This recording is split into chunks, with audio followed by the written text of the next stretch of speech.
हम बात करने वाले हैं वैदिक ज्योतिष में दो ग्रह, एक सूत्र है और उस सूत्र से हमें कई बार पता नहीं चल पाता कि ये ग्रह हमारा सही है, इस भाव में या इस राशि में बैठकर सही है, क्योंकि वो अपने पर्टिकुलर भाव में नहीं है। जैसे उदाहरण के तरीके से मैं समझा रहा हूं, कालपुरुष कुंडली में दसम जो घर होता है, भाव होता है, वहां मंगल उच्च का होता है। ठीक है, वहां मंगल उच्च का होता है। तो मंगल वहां उच्च का है, तो मंगल, लेकिन मंगल वहां बैठा नहीं है। तो मंगल कहीं पहले भाव में है, दूसरे में, तीसरे, यानी 12 भाव में 10 भाव को छोड़ के कहीं भी बैठा हो मंगल। ठीक है, लेकिन 10वें घर में अगर नकली मंगल का निर्माण हो जाए, ठीक है, 10वें घर में नकली मंगल का निर्माण हो जाए, जो अब अभी हम चर्चा करेंगे, कोई जरूरी नहीं नकली मंगल या नकली सूर्य, सबका निर्माण हो सकता है। तो होगा क्या कि कुंडली में कहीं भी मंगल आपका बैठा होगा, वो मंगल क्या होगा, बद हो जाएगा, खराब हो जाएगा, मंगल हारा हुआ महसूस करेगा अपने आप को। तो वो मंगल बहुत ज़्यादा पीड़ित करता है व्यक्ति को। इसलिए कहते हैं ज्योतिष में नकली ग्रह योग कैसे बनता है। नकली ग्रह योग कैसे बनता है, बहुत खराब होता है, उपाय भी बहुत करने पड़ते तब वो सुधरता है, क्योंकि दूसरे ग्रह उसको मिल करके पीड़ित कर रहे हैं। एक तो भाव से गया, दूसरा उस भाव को किसी ने क्या है, कब्जा कर लिया उसके भाव को। तो इस प्रकार के योग को हम आज पूरी विस्तार से चर्चा करेंगे। तो आप यहां देख सकते हैं नकली ग्रह कैसे निर्माण होता है, कौन से युति योग से बनता है और उनके स्वभाव कैसे होते हैं। ठीक है, जैसे काल पुरुष कुंडली के अनुसार प्रथम भाव में सूर्य उच्च माना जाता है। ठीक है, प्रथम भाव में सूर्य उच्च माना जाता है। अब अगर बुध और शुक्र, ध्यान से सुनना, बुध और शुक्र जा करके पहले भाव में बैठ जाएं, लेकिन सूर्य वहां लग्न में नहीं है, पहले भाव में सूर्य नहीं है, सूर्य पहले भाव में नहीं है, कहीं भी किसी भी भाव में बैठा हो, तो क्या होगा कि नकली सूर्य का निर्माण इन लोगों ने वहां पर कर दिया। किसके लिए? अपनी रक्षा के लिए। तो सूर्य किसी भी भाव में होगा, वो जो असली सूर्य होगा बैठा होगा, वो क्या होगा, बद हो जाएगा, खराब हो जाएगा, पीड़ित हो जाएगा, दोषी हो जाएगा। तो वो क्या करेगा, सूर्य जो इनके नकली बनाने से ये क्या करते हैं, उससे लड़ाई में लग जाएगा कि असली मैं हूं। आप इस तरीके से ये समझिए कि असली मैं हूं, तो ये अपने प्रभाव को नकारात्मकता में बदल देगा असली सूर्य।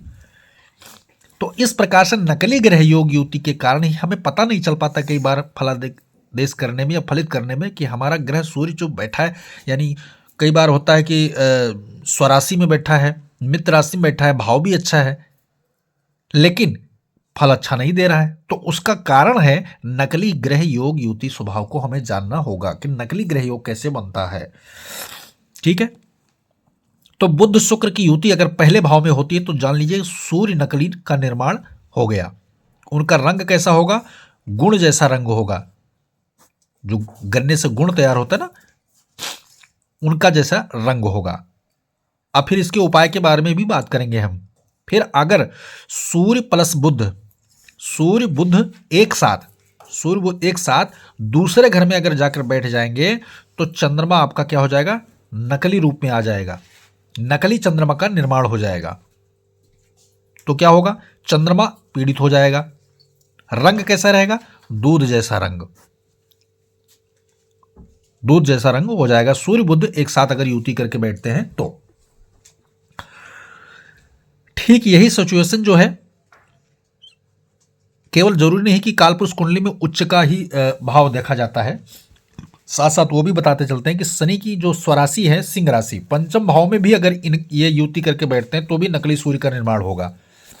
ठीक है, पंचम जहां जहां सूर्य का प्रभुत्व है वहां अगर ये युति होती है तो नकली सूर्य का निर्माण होगा। उसी प्रकार चंद्रमा का है। ठीक है, चतुर्थ भाव में अगर ये युति होती है तो भी नकली चंद्रमा का निर्माण हो जाएगा। सूर्य प्लस बुध, यहां नकली चंद्रमा जो है दूसरे घर में और चतुर्थ घर में। सूर्य प्लस बुध की युति अगर दसम भाव में हो जाती है, सूर्य प्लस बुध की युति अगर दसम भाव में होती है तो मंगल शुभ होगा। यहां पर देख ले, मंगल शुभ हो जाएगा। लेकिन सूर्य प्लस बुध की युति अगर अष्टम भाव में होती है, ध्यान से सुनना, अष्टम भाव में या लगन भाव में हो जाती, क्योंकि दोनों मंगल की दो राशियां हैं, दोनों राशियां के लगन में पड़ेंगी कालपुरुष कुंडली के अनुसार। यहां पर काल यानी मेष लगन की कुंडली का ही विवरण देना होगा आपको, नहीं कालपुरुष कुंडली को ही हमें महत्वपूर्ण मानना होगा, तभी ये नकली ग्रह योग का जो सूत्र है ये आपके समझ में जो है आएगा। मेष लगन की कुंडली हमेशा बनानी पड़ेगी जो कालपुरुष की कुंडली मानी जाती है। तो आपके समझ में आ गया होगा। हम बात कर लेते हैं नकली गुरु का निर्माण कैसे करते हैं ग्रह। मंगल प्लस बुध की युति, मंगल प्लस बुध की युति अगर चतुर्थ भाव में हो जाए, 12वें भाव में हो जाए या नवम भाव में हो जाए, मंगल प्लस बुध की युति अगर चतुर्थ घर में हो जाए, 12वें घर में हो जाए या नवम भाव में हो जाए तो नकली गुरु का निर्माण हो जाएगा। तो इसका रंग क्या था, लाल कलर, लाल रंग हो जाएगा। और इसका जब होगा निर्माण होगा तो फीका सफेद रंग जैसा जो है आपको नजर आएगा। इस रंग को धारण करके नकली गुरु का निर्माण करते थे तो गुरु खराब आपका हो गया। ठीक है, गुरु आपका खराब हो गया।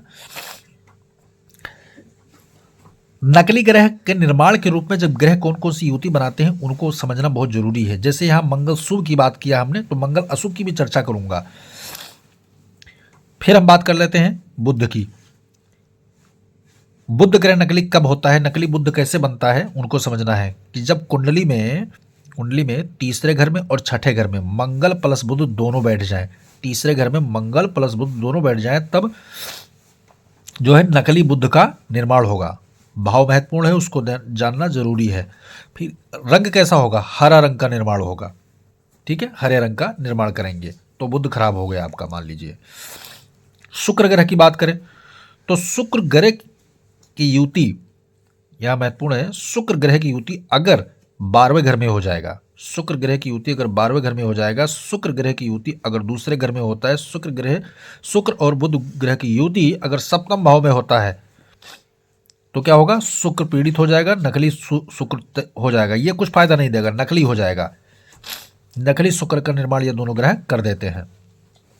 शनि ग्रह की बात करें, शनि ग्रह कब होता है नकली, तो शनि ग्रह का जो कारक क्षेत्र होता है सप्तम भाव, दसम भाव और एकादश भाव, इन तीन भाव में, यानी 7वें भाव में शुक्र प्लस गुरु स्थापित हो जाए या दसम भाव में या 11वें घर में, तो नकली शनि का जन्म होता है और ये शनि पीड़ित होगा, ये फायदा कभी नहीं देगा। इसका रंग क्या होगा, काले रंग का होगा और ये दही जैसा रंग होगा। ठीक है ना, इसीलिए कहते हैं कि शुक्र आपका पीड़ित है भैया तो दही का दान करना श्रेष्ठतम होता है। बुध पीड़ित है तो आपका जो है हरा रंग दान करना है। समझ के बात, ये है सूत्र। ये पीड़ा दान से ही दूर होगी, वो विधि आगे में हम बताएंगे। अब हम बात कर लेते हैं राहु ग्रह की। नकली राहु कैसे तैयार होता है। अगर मंगल शनि की युति कुंडली के अष्टम भाव में और दूसरे भाव में, ठीक है, अष्टम भाव में और दूसरे भाव में अगर मंगल शनि की युति हो जाती है तो नकली राहु का निर्माण होगा जो बहुत ज्यादा पीड़ित करेगा। नकली केतु की बात करें, नकली केतु कैसे बनता है, तो सूर्य शनि की युति कुंडली के दूसरे और अष्टम भाव में। ये इसलिए बता रहा हूं क्योंकि दो राशियां ऐसी हैं जो केतु की, वृश्चिक राशि कई लोग मानते हैं, कई लोग धनु राशि। यहां थोड़ा भेद है। वैदिक ज्योतिष के अनुसार जो होता है उसकी राहु की मिथुन राशि यानी 3 नंबर की राशि जो उच्च की होती है और 9 नंबर की नीच की, और केतु की जो है 9 नंबर उच्च की होती है, 3 नंबर नीच की। लेकिन यहीं पर जो है लाल किताब जो है मानती है कि 2 नंबर जो है राहु उच्च होता है, 8 नंबर नीच होता है, और 8 नंबर जो है केतु उच्च होता है और 2 नंबर नीच का होता है। तो यहाँ थोड़ा भेद में अंतर है। तो लेकिन जो वैदिक ज्योतिष है उनमें क्या है, आप ये 3 नंबर 9 नंबर को ले सकते हैं। और ये तो ये राशियां हम दोनों को आप मिला लीजिए कि दोनों में अगर दूसरे, तीसरे, 9वें और 8वें में अगर सूर्य शनि की युति होती है तो केतु नकली का जन्म होता है।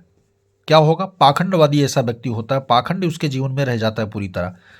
तो नकली केतु बहुत पीड़ित करता है। राहु का रंग काला होगा, इसका भी रंग काला ही होगा। अब हम बात कर लेते हैं अशुभ मंगल की। सूर्य शनि की युति अगर दसम भाव में हो जाती है जहां मंगल उच्च का होता है, सूर्य शनि की युति का अगर जो है लग्न भाव में या अष्टम भाव में अगर युति होती है तो क्या होगा, अशुभ मंगल का जन्म होगा जो नकली ग्रह का कारक होगा और कोको कोला जैसा रंग होगा इसका, यानी कि ब्राउन भूरा कलर जो होगा कोको कोला जैसा रंग होगा। ये मंगल बहुत ज़्यादा पीड़ित करता है। अब हम बात कर लेते हैं साथ साथ इसके जैसे नकली ग्रह हैं तो उनका उपाय क्या हो सकता है, वैदिक ज्योतिष संबंधी उपाय, क्योंकि ये ग्रह जब पीड़ित करते हैं तो व्यक्ति को बहुत ज़्यादा परेशान करते हैं। तो उनका क्या है, जो जो यहाँ रंग हमने जो बताए हैं उन रंगों का दान करते जाना है आपको।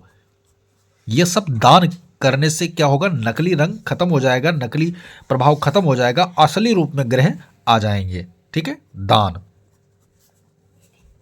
दान करने चाहिए। जो हमने रंगों का कहते हैं, जन्म होता है तो कैसा रंग आया, गुड़ जैसा रंग आया, दूध जैसा रंग आया, लाल रंग आया, फीका रंग आया, हरा रंग आया, दही जैसा रंग आया। तो इन चीजों का दान करना है तुम्हें।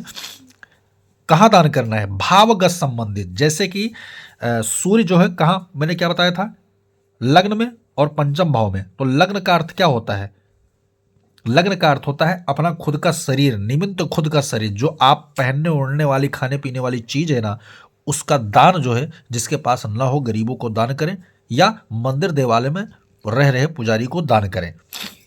ठीक है ना। पंचम भाव की करें तो विद्यालय में दान करना चाहिए, क्योंकि वो शिक्षा का स्थान है। इसी प्रकार उन वस्तुओं का दान करना है तुम्हें।